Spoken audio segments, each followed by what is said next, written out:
Allir þættir samstæðvarinnar eru fáanlegir á öllum helstu hlaðvarpsveitum.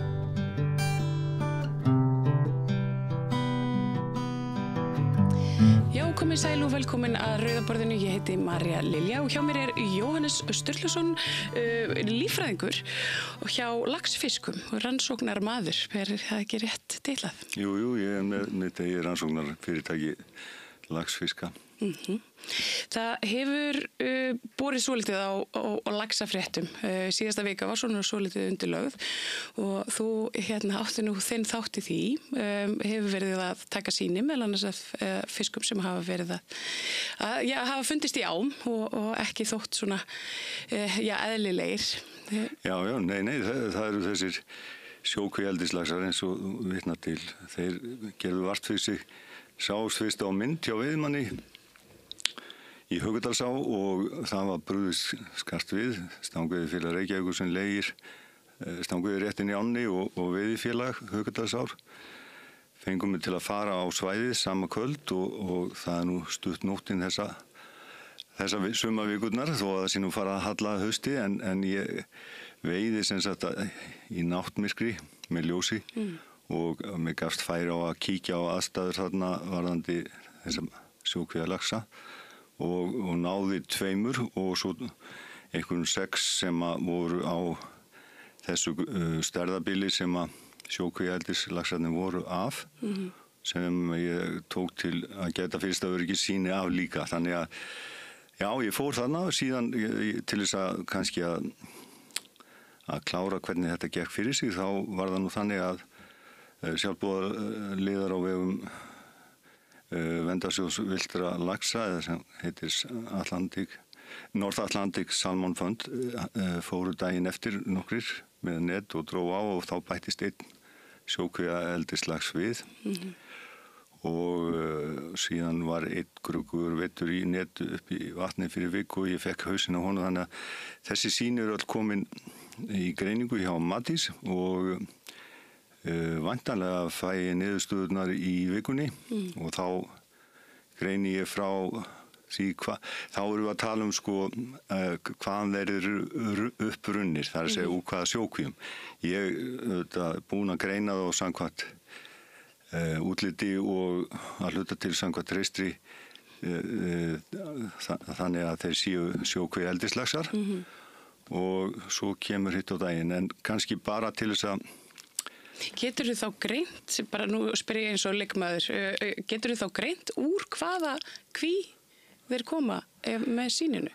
Já, erfðasýnið gerir það að verkum að við fáum erfðamengi þeirra og það eru ákveðnir partar sem eru skoðaðir þarna í þessu tilviki af því og það er haldið utanum erfðagögn frá hængum sem eru notaðir til undaneldis til að framleiða norsk laxaseiði sem eru notuð í þessu sjókvíaeldi. Þannig að utan haldið á þeim gögnum hjá Hafró, þannig að ég fæ sem sagt gögnin frá Matís, tala við erfðafræðinginn og Hafrannsóknastofnun, hann samkeyrir gögnin og þá sjáum við úr hvaða kví þeir koma og svo er hægt að nýta þetta áfram og gögnin sem að mitt rannsóknarfyrirtæki safnar eru síðan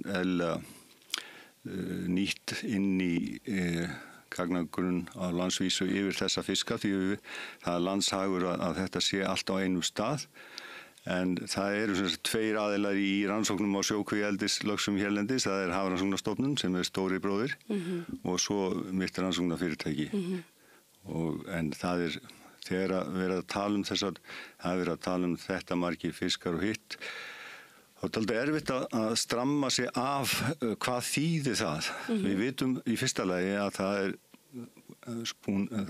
sjókvíaeldislax eða eldislax hefur sloppið úr kvíum hér við land.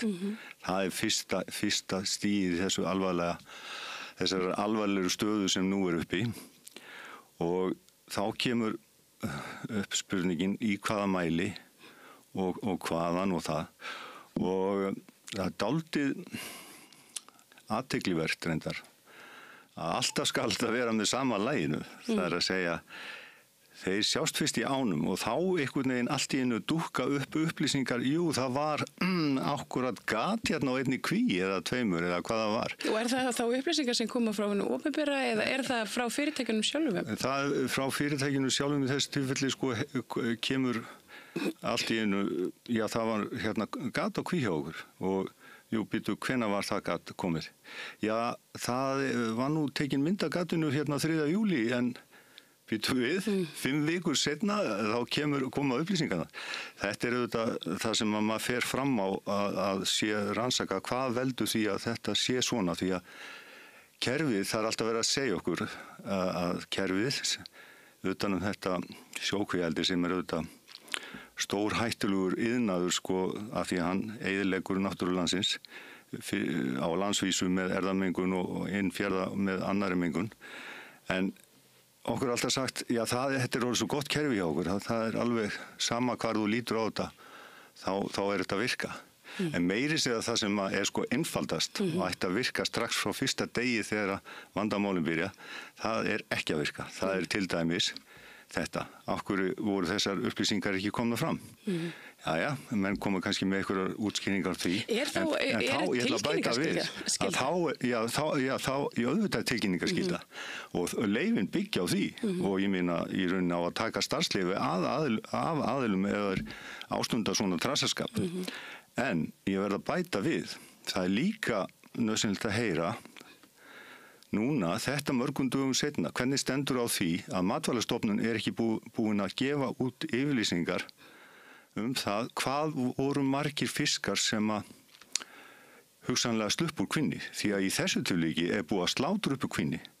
Einungis 3 dögum eftir að gatið fannst, kannski var það ekki til unni, ég spyr, en allavega það búið að slátra upp úr kvinni og okkur sagt að þessi Excel-skjöl eða þessi töflureikningsskjöl yfir hvað fer í kvinna og síðan hvað drefst á hverjum tíma meðan að eldið í gangi og síðan á lokum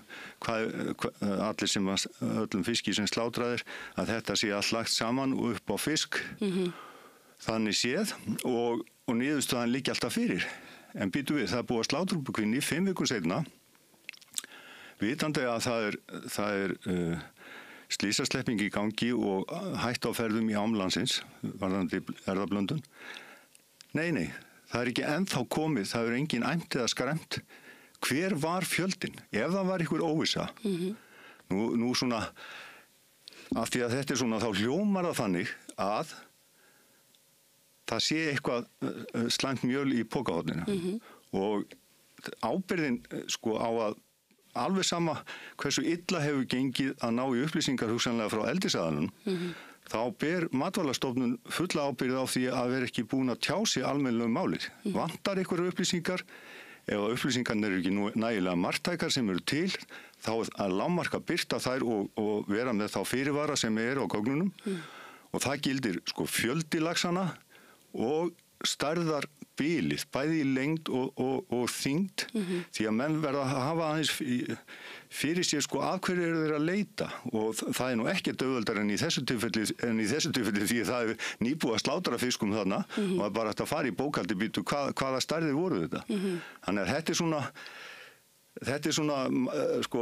Já, þannig að þú ert að segja þannig að það í rauninni, ef það sleppa fiskar úr svona kví, þá ferði það svolítið eftir aldurspiluna á þeim og stærðinni, svona hvert í leita og hvað fara? Það nú eitt, en líka bara viðbragði sem að menn eru að undirbúa.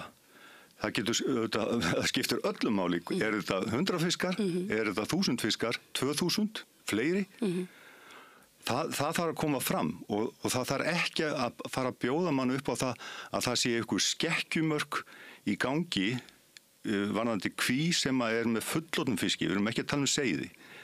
Það sé leyfilegt að vera með kannski það sem að mann grunar að menn komi svo fram með einhver upplýsing og segi, já skekkjumörkin eru eitthvað ótrúlega hátt. Ég vil ekki segja að mann grunar að sé eitthvað á leiðinni því að þá þetta gengur þetta ekki upp. Við getum ekki verið með skekkjumörk upp á 100 fiska, ég tala ekki 1000 því að náttúran þolir það bara ekki og síðan af því að við erum að tala um þetta sjókvíaeldi sem að svona formlega heitir eldi í opnum sjókvíum, af því að þær eru opnar og þetta eru netpokar sem eru notað. Þetta bara eðsta útgáfan sem búin að vera í gangi í meir en hálfa öld frá því þetta byrjaði í Noregi og það svona dálítið það nú einhver teikn á lofti að menn vilji gera betur. Það var nú viðtal í sjónvarpinu áður en ég gleymi því við umhverfismála ráðherra í gær, Jóhann Pál,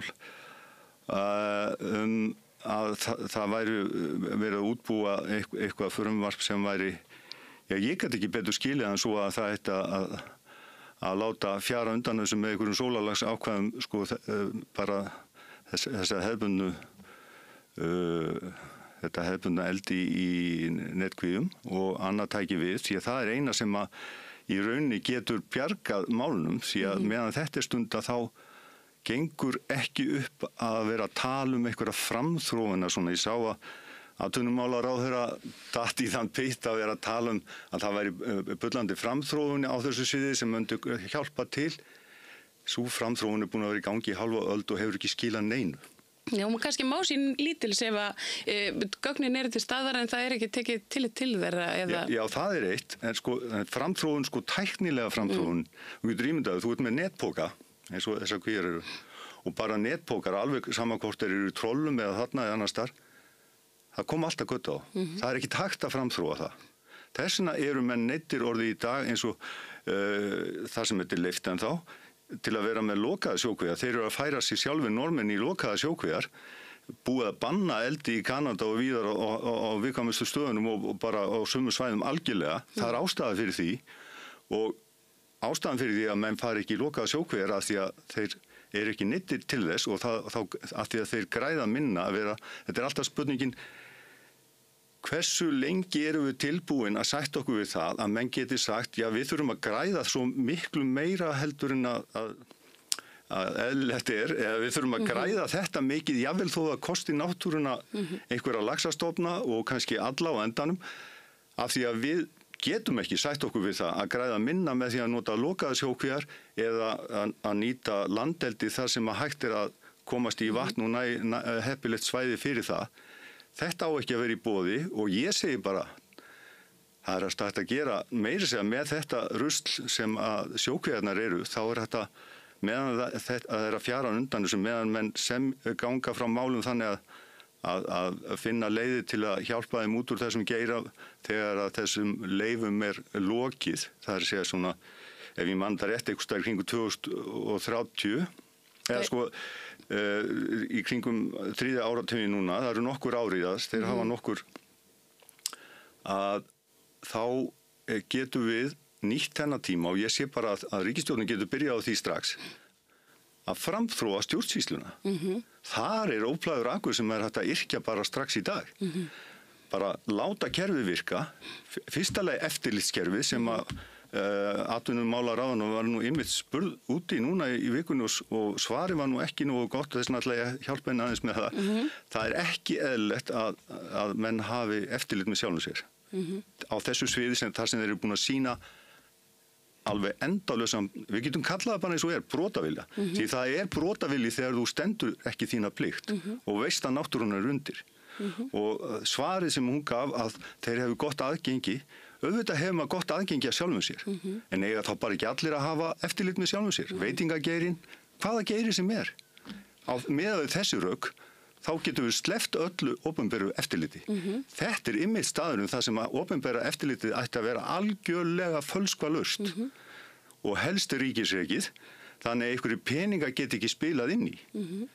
Þannig að framþróun í stjórnsýslunni meðan að við erum að losna við, segja það bara eins og auðvitað vill ég losna við sjókvíaeldi, því að það eyðileggur lífríkið okkar. Við höfum aldrei sætt okkur við það að flytja inn framandi dýrastofn og viljandi og með handafli núna, blandan við innlenda dýrastofna.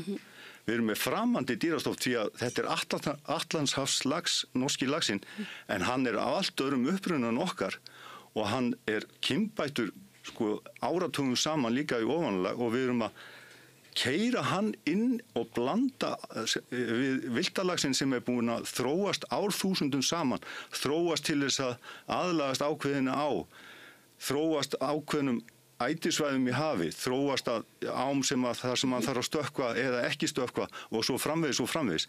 Þetta ætlum við að eyðileggja og þar með eyðileggja eiginleika laxastofnana og þar með eyðileggja laxastofnana. En hvað hérna bara hvað þýðir það í rauninni ef að þeir myndi blandast og hvaða þýðingu myndi það hafa til dæmis fyrir lífríki, annað lífríki í ám, af því að nú er allt auðvitað tengt.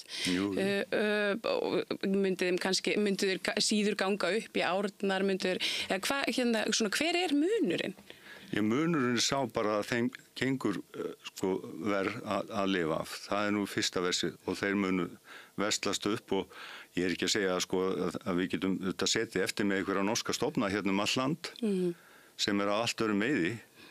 En þetta er eins og þú segir allt samanskúað. Af hverju förum við ekki bara og aftur í tíman, við vitum það sem við vitum í dag og það er krosstengsl í vistkerfinu.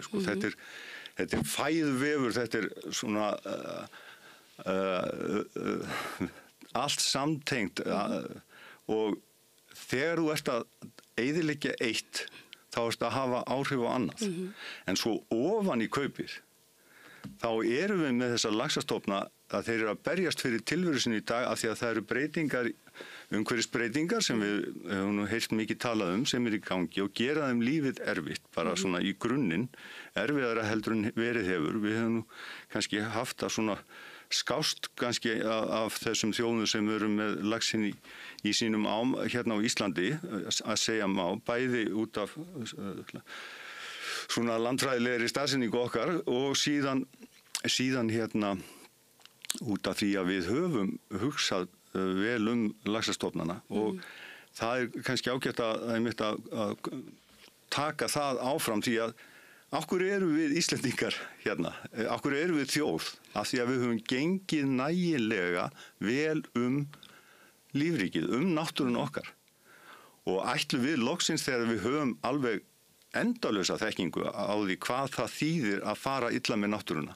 Ætlum við þá að segja, já, það eru þarna einhverjir forríkir kallar sem að þurfa að græða þetta mikið. Þeir segja bara, þetta gengur ekki, við erum vanir að græða þetta mikið og það bara kostar það að við eyðileggjum hjá okkur náttúruna. Er það virkilega eitthvað sem við getum sagt okkur við?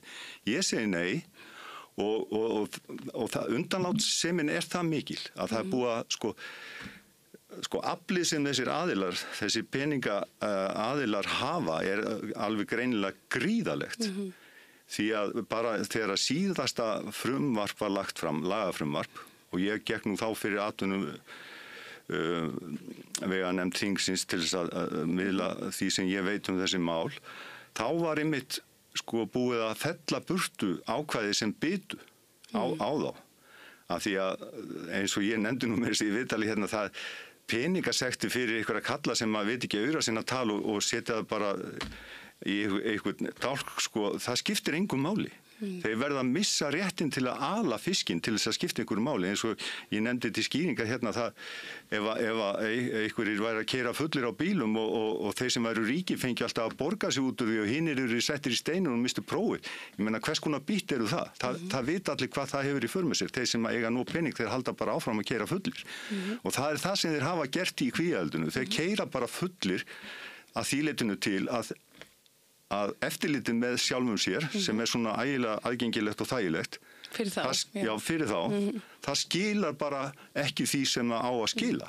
En ég er að velta fyrir mér svolítið einmitt þessu eftirliti hins opinbera og svona er það þá háði að fá upplýsingar frá þeim sjálfum, tilkynningar göt og annað, og er það þá hérna og bara þú og svo sjálfboðaliðar eða eigendur ána sem eru að sinna í rauninni eftirlitshlutverkinu?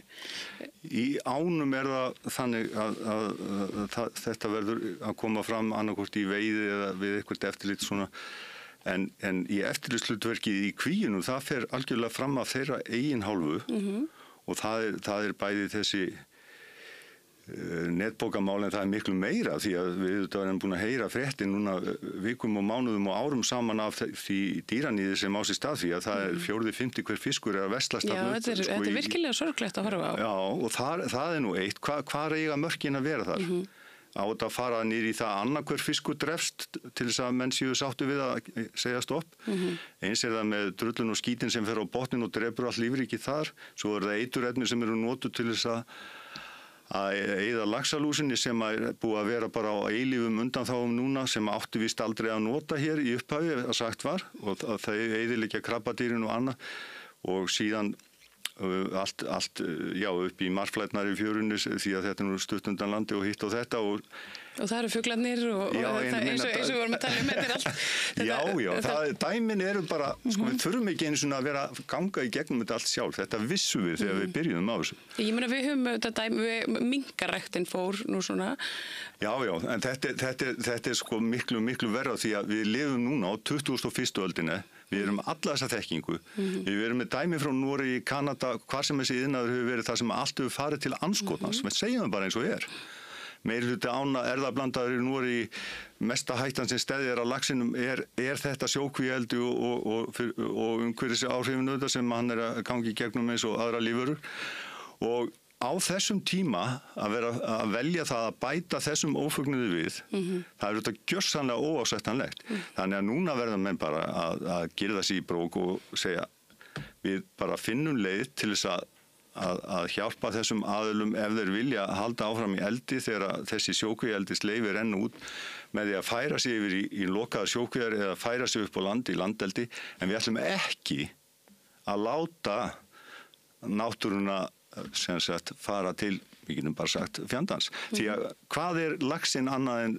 mikilsverður hluti á náttúrunni? Hann í öllum helstu ám sem renna til sjávar hér á landi og við erum að tala ótrúlega fjöldastofna. Þetta ekki bara svona málfarslega þá segja mann oft laxastofnin, en þetta ekki bara tugir, þetta sko á annað 100 stofna. Þarna sem að það vissi ég ekki. Þannig að þeir eru allir búin að aðlagast hver sínu svæði og ég sá alltaf fyrir mér svona eitt svona íslenskan lax sem að vera svona við værum að venda en það er sem þetta ekki þannig.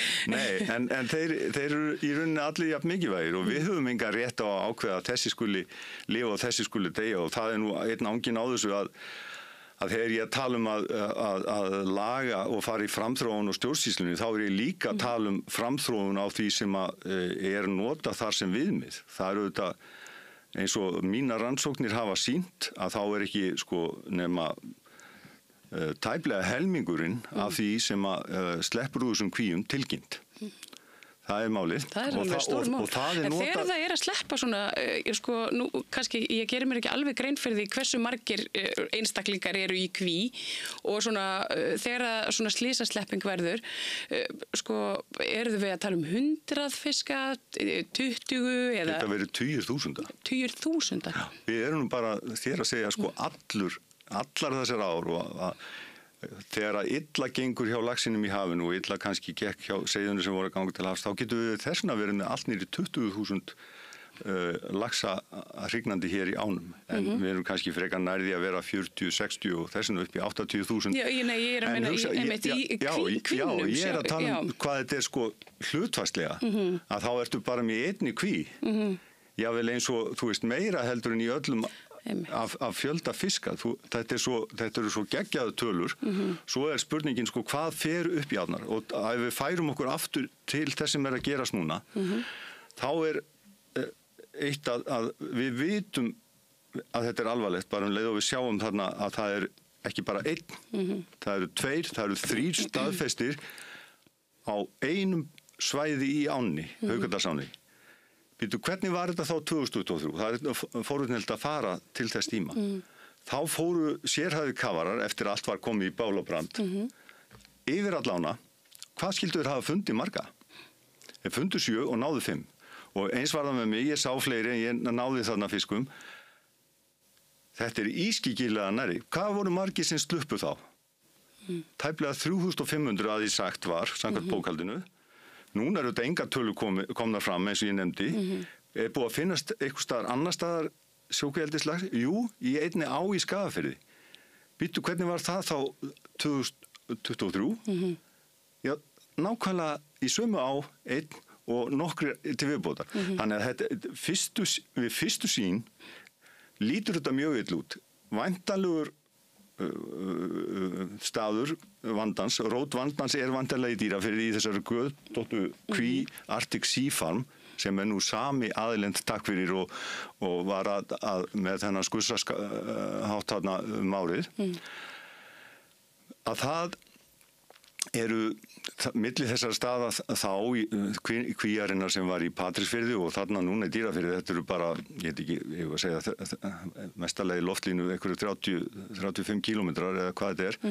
Þannig að það er ekki skrítið að minnstri sé eitthvað svipað sem við erum að byrja að sjá. Þess vegna þarf að taka þetta fullri alvöru. Þess vegna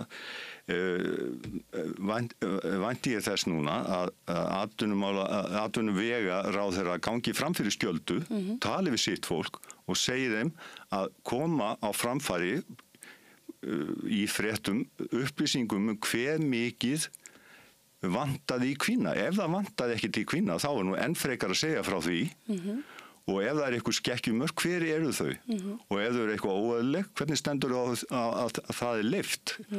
Því að þetta á að vera þannig að ef þetta er ekki að virka, þá að loka búlunum í rauninni.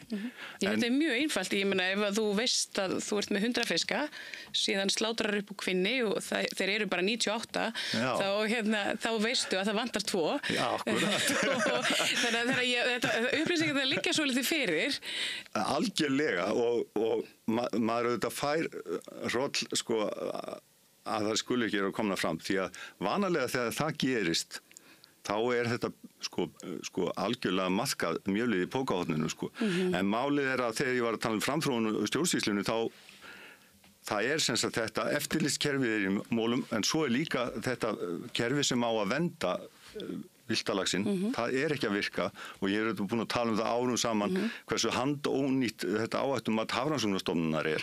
Þeir höfðu tækifæri 2023 þegar að hamfarasleppingin átti sér stað.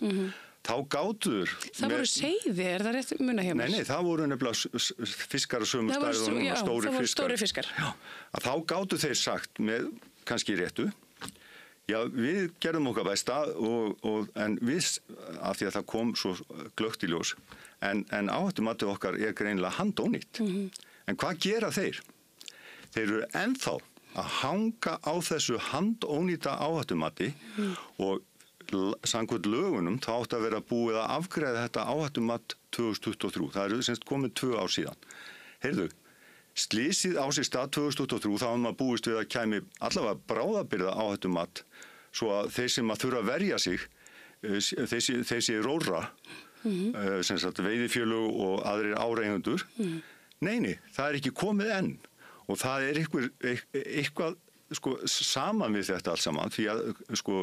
Nú er þetta 2 svona sterk svona hagsmunaöfl hérna, þetta er þetta sko svona stangveiði, sportveiði, þetta er þetta orðin svona vaxandi atvinnugrein. Og meira en það, því að ef ekki segja það bara eins og bændur og búalið og einhverjir aðrir áreigendur, þeir lifa á þessu, þetta er mikill iðnaður sem er nú þegar farin að gjalda fyrir þetta eldisvandamál því að menn bara afbóka sig og sumir eru hættir að koma í ákveðnar á þeir eru búin að lendi því að veiða þetta þeir eru að heyra sögurnar og annað og það er alveg sama með þetta eins og að þrífa upp skítin í ánum eftir þá alltaf skal það vera sko sá sem lendir í vandanum hann á að sitja uppi með vinnuna og kostnaðin og skítin staðin fyrir að byggja það inn í kerfið alveg fast mótað að það sé aldrei spurning um það að skussinn hann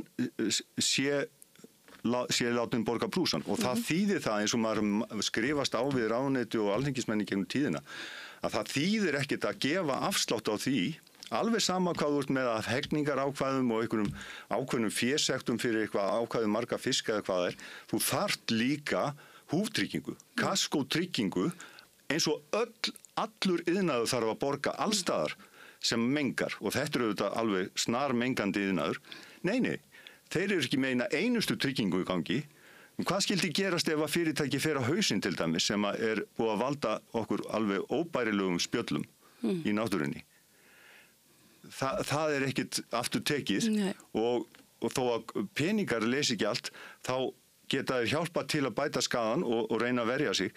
Þannig að það eru sko milljandi hlutir þarna. Áhættumatið þetta eitthvað sem þarf að laga í hvelli. Það ég og aðrir hafa bent á stærstu misfelluna sem eru alveg hræðilegar og það að svona einhvern veginn með þögnin að reyna að komast áfram með það. Annarkvort áhættumatið í lagi og mönnum líður þá eitthvað skár því að það bara til að lágmarka skaðan. Þetta ekki spurning að bjarga neinu algjörlega, það til að lágmarka skaðan á laxastofnum. Það vita allir að það verið að valda spjöllum á laxastofnum eða verið að lágmarkan, en þá ábyrgðarhluti að vera með eitthvað viðmið og annað sem að ég og aðrir sem að tilþekja sjá bara míluvegar og strax í byrjun að ekki að virka eins og eitthvað 4% mörk á fiski séu leyfileg varðandi ágengni að hausti, að það sé í lagi að það sé 4% af einhvern sjókvíeldislaxi í ánni, það ger ekki neitt.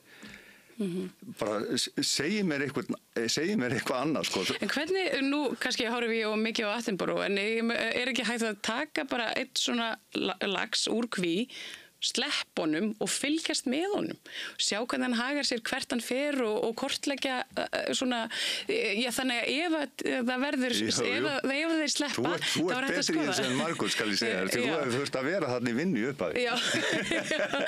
En málið það. Þannig að allt búið að borga sig. Já, sko, þessi leið sko sem þú ert að tala um, það nú einmitt eitt sem manni flaug í byrjun sko svona til að lágmarka af því að auðvitað vill enginn sjá þetta sem að hefur sko rétt að sýn á hvernig við viljum byggja landið okkar og náttúrun að halda utan náttúrun okkar. En og nú þetta í gangi á einhverjum árum, að það getur hjálpað, sko það kannski, mann langar eiginlega ekki til að fara í þetta núna, en við erum að tala um sko 1000 og 2000 laxar sem að sleppa úr þessu. Því að það kemur bara sjálfkrafa af því að það einn á hvert tonn eða svona og þó við sjáum fæsta þeirra yfirleitt af því að þeir sleppa á einhverju því skeiði og svona, að þá nettó söfnuðurinn sem skila sér í átnar sko óbærilegur, en það mundi vera til gagns eins og þú segir að vera með merki á fiskum og sem þú getur fyllt og læra hvernig þeir haga sér og þá myndur þú nota örfáa fiskast til þess, en í dag höfum við verið með sko 1000 fisk á ferðinni og svo bara býðu eftir hvar þeir koma, en við vitum ekki hvað þeir gerir í sjónum. Sínu hvaðan hann kemur og allt þetta? Ég myndi aldrei segja, sko það myndi aldrei vera ásættanlegt í mínum huga að fara að reyna að redda einhverju sjókvíaeldi með því. Við höfum bara ekkert að gera við það að elda einhverja sjókvíaeldislax í sjónum. Þeir hefðu kannski þurft að gera þetta svona áður en þeir fóru af stað. Það hefði það ekki verið eðlilegu hluti af áhættumati. Já, það hefði verið þar og ég held að þú ætti nú bara að hringið og bjóða þeim aðstoðinu því að þú getur bara á nokkrum mínútum bætt þetta helling. En málið þetta virkar mjög einfalt. Já, en allavega við erum með handónýtt áhættumat, við erum með stjórnsýslu sem virkar ekki af því að eftirlitskerfið er svona ágætt að þeir sem eru út af góða aðgengi að sjálfum sér, þeir standa sig ekki.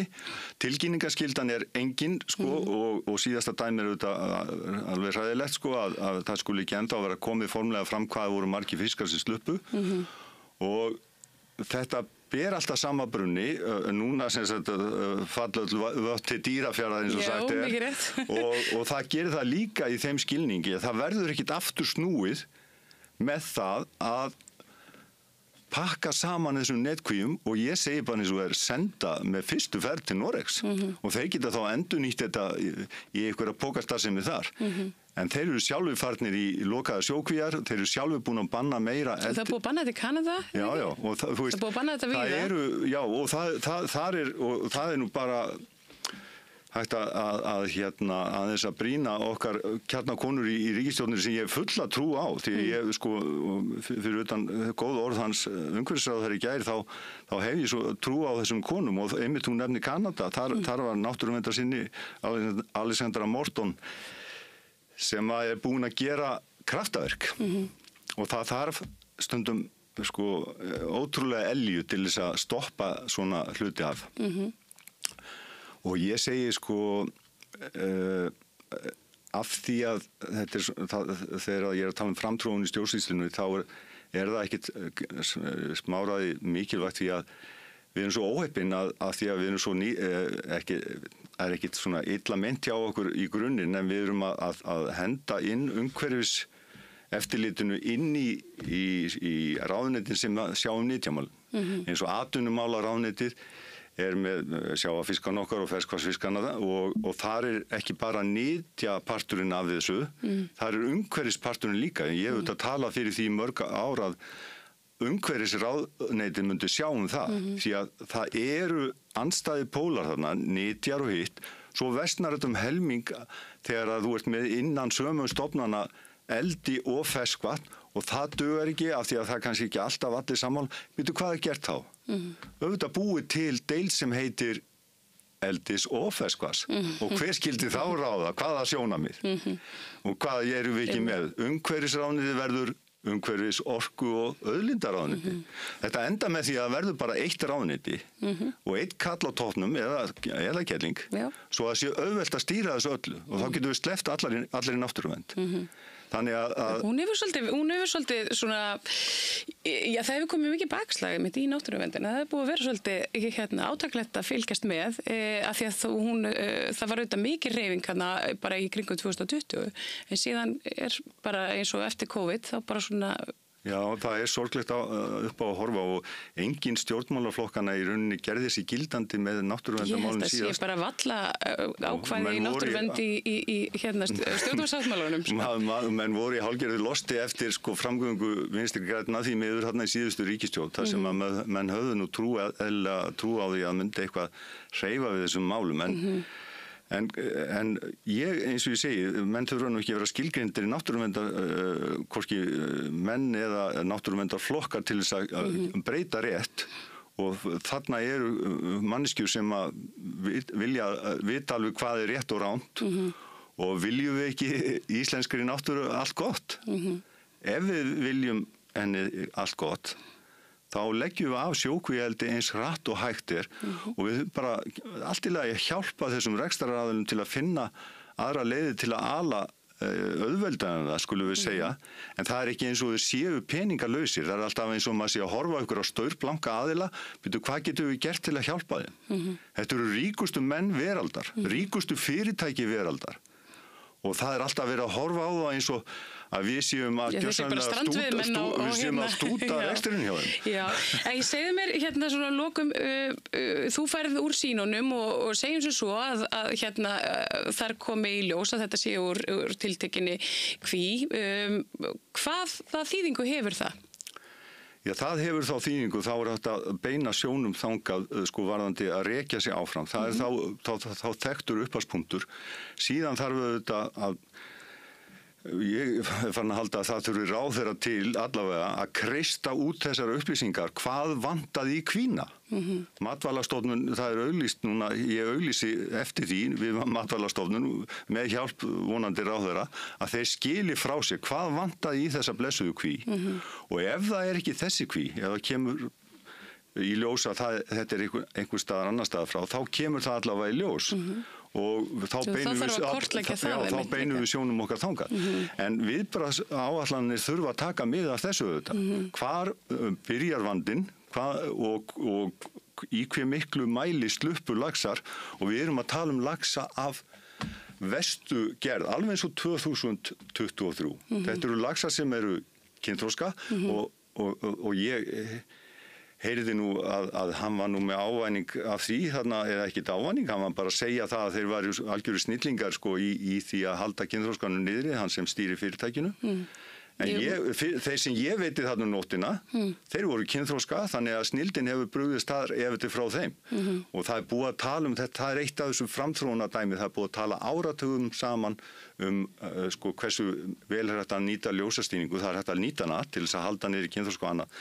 En svo þegar þessir aðilar þarna sem að hafa eftirlit með sjálfum sér og nenni ekki að gera hlutina rétt, eru með bæði töglin og haldirnar, þá endar þetta alltaf svona. Við skulum bara átta okkur á því. Það eru meir en hálfrar aldar reynsla af því.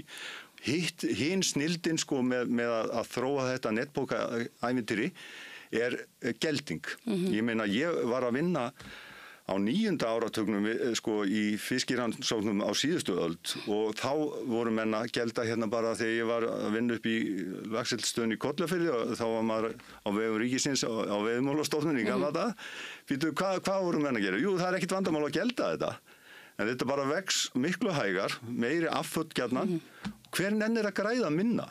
Það er ekki þetta snýst bara um það fyrirgefðu. En hvernig bara svona lagaleg staða annars vegar bara okkar fólksins í landinu og svo þeirra sem að eiga árnar ekki hægt að fara bara í mál við þessi fyrirtæki sem að eru einmitt með þessar sleppingar, ég meina til dæmis bara eigendur á Haukadalsá geta þeir ekki farið bara í einkamál gegn þessu fyrirtæki, fengið það einhvern veginn í gegn eitthvað svoleiðis? Þetta er góð spurning á því að þetta hljómar allt svona á yfirborðinu eins og þetta sé allt einfalt en við erum ekki með nógu gótt lagaumhverfi til þess að og svo það sem alltaf kemur við sögu hvernig er að berjast við svona risa þeir eiga endalausa peninga það er bara að draga það frá í bókhaldinu kemur sér bara vel að hafa þarna endalausan lögfræði kostnaði upp á 100 milljónir skiptir engum máli, bara verður aðeins minni gróði en fáum að færa tapið yfir á næsta ár. Þetta þú veist, það er Davíð gegn Góliat og viljum við vera að búa til módel þar sem að við erum alltaf bara undir og gagnvart þeim sem við erum að leyfa að yrkja náttúrun okkar því þetta er ekkit annað, það er bara takmarka pláss í þessum fjörðum fyrir kvíar og við skulum bara versugú hafa þær lokaðar. Við skulum bara staðin fyrir að það endurtaki sig sem búið að gerast í Noregi að firðirni bara verði lífvana. Sko fólk verður bara að átta sig á því hvað þetta þýðir. Það er að eyðast út sko fiski, þorskstofnar, rækjustofnar. Það er eins og fólk vilja ekki sko koma auga á það sem liggur fyrir. Við þurfum ekki að fara í gegnum alla katastrófuna til enda.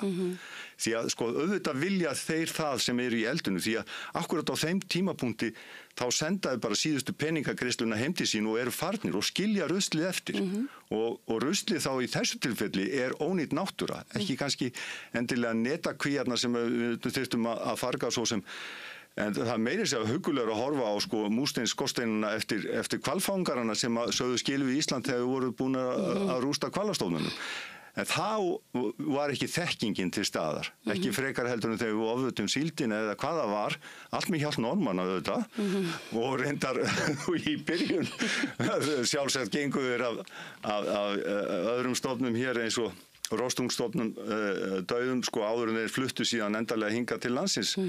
En þetta er sem sagt þannig við þurfum að treysta á stjórnvöld af því að það er þeir sem eru að vinna að þessi mál fyrir okkur. Við þurfum bara að ákveða og bara maður treysti því að íslensk náttúra sé höfð í fyrirrúmi, hennar heill. Já, hún er fyrir framtíð barnanna og allt það og bara allra. Ég ætla bara að þakka þér kærlega fyrir Jóhannes Sturluson fyrir að Sturluson fyrir að koma hér.